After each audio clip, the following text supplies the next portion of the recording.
Arnaldo Melissa, dottore, responsabile regionale della UIL, nella gente la percezione della vostra utilità a cosa si è ridotta, è migliorata, si è andata persa? Cioè, voglio dire, il sindacalista oggi sa ancora parlare alla gente e la gente può ancora chiedergli delle cose? Tanto non sono dottore, perché non voglio abusare di... La faranno, la faranno. Ma honoris causa, qualcuno direbbe in questo caso in senso positivo per salvare i posti di lavoro, però a parte gli scherzi, non è il titolo che mi interessa. Ha senso e lo abbiamo dimostrato anche con lo sciopero generale che abbiamo fatto da poco. La gente ha bisogno di essere supportata, il sindacalista è rimasto forse uno dei pochi punti d'appiglio, però anche il sindacato è secondo me da riformare nei metodi, perché ancora oggi noi difendiamo, se vogliamo, sì è vero l'economia, soprattutto però i garantiti e i cassi integrati, cioè coloro che già un lavoro ce l'hanno. Siamo molto distanti da quella fascia di partite IVA, di giovani che sono fuori dal mercato normale del lavoro, che vivono in un sistema non garantito. Io faccio riferimento a quei ragazzi che lavorano a 3, 4, 5, 600, 700 euro al mese, che pure lavorano molto di più di una persona che ha un contratto regolare, che ha un contratto nazionale del lavoro. Noi dobbiamo ritrovare uno statuto delle regole, non più lo statuto dei lavoratori, e comunque di tutti i lavoratori, perché ormai non è solo il dipendente che è in crisi, qua ci sono le piccole aziende, i baristi, i proprietari di bar, di negozi, cioè è un sistema che va riformato. Questo paese ha bisogno di riforme urgenti e rapide ed efficaci. E a mio giudizio non si può fare differenza tra il lavoratore dipendente e il... Ecco, lei ad esempio è probabilmente uno che lavora tra virgolette come azienda individuale, ma non è che vive una vita migliore. Sono un giornalista morto di fame e doc, doc. col pedigree. Col pedigree, carina questa, non l'ho mai sentita.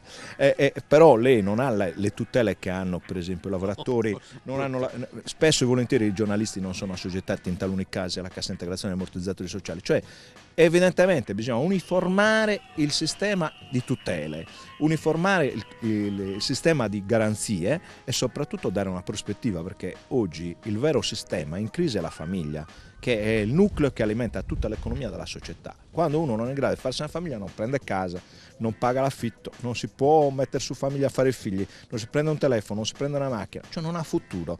È una generazione senza futuro, è una generazione destinata a morire, in un modo o nell'altro, che poi il tempo sia di 10, 20, 30, 50 anni, però è destinata a morire. Non rischiamo di scadere un pochino la demagogia in questo? No, non ce n'è demagogia, io le posso dimostrare che i dati sardi sono, che io ho presentato al mio congresso, che praticamente il 35% delle coppie sarde fa un figlio, tutti gli altri non ne fanno. Significa che c'è un grave problema e siamo il paese a più alto rischio di estinzione infantile, cioè noi abbiamo una carenza assoluta, siamo al primo posto in Europa dei ragazzi fino a 14 anni. Sa cosa vuol dire questo? Non lo so.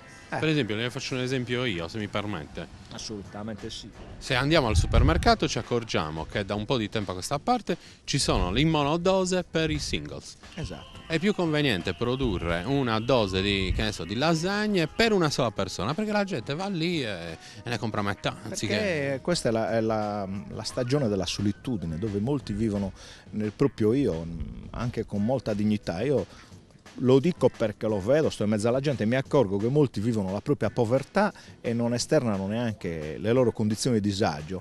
Non a caso, se andiamo a vedere statistiche, molta gente viene trovata a casa morta stecchita dopo 20 giorni o un mese senza che nessuno si accorga. Sembra quasi che facciamo in modo di non violare questa nostra povertà, invece occorre esternare il nostro disagio, far sì che la società sappia che non siamo più un popolo che vive benissimo, ma che ha grandi difficoltà, che forse dovremmo condividere un po' di più le nostre difficoltà parlandone, affrontandone. A mio giudizio c'è una grande differenza tra coloro che oggi hanno di che mangiare e una grande parte del paese che non sa come sbarcare il lunario dopo più di una settimana, spesso non riesce proprio a campare. Lo dimostrano le cifre, i dati, cioè c'è una povertà complessiva assoluta e una grande parte del paese ne ha la responsabilità perché vive bene e non guarda a questa parte.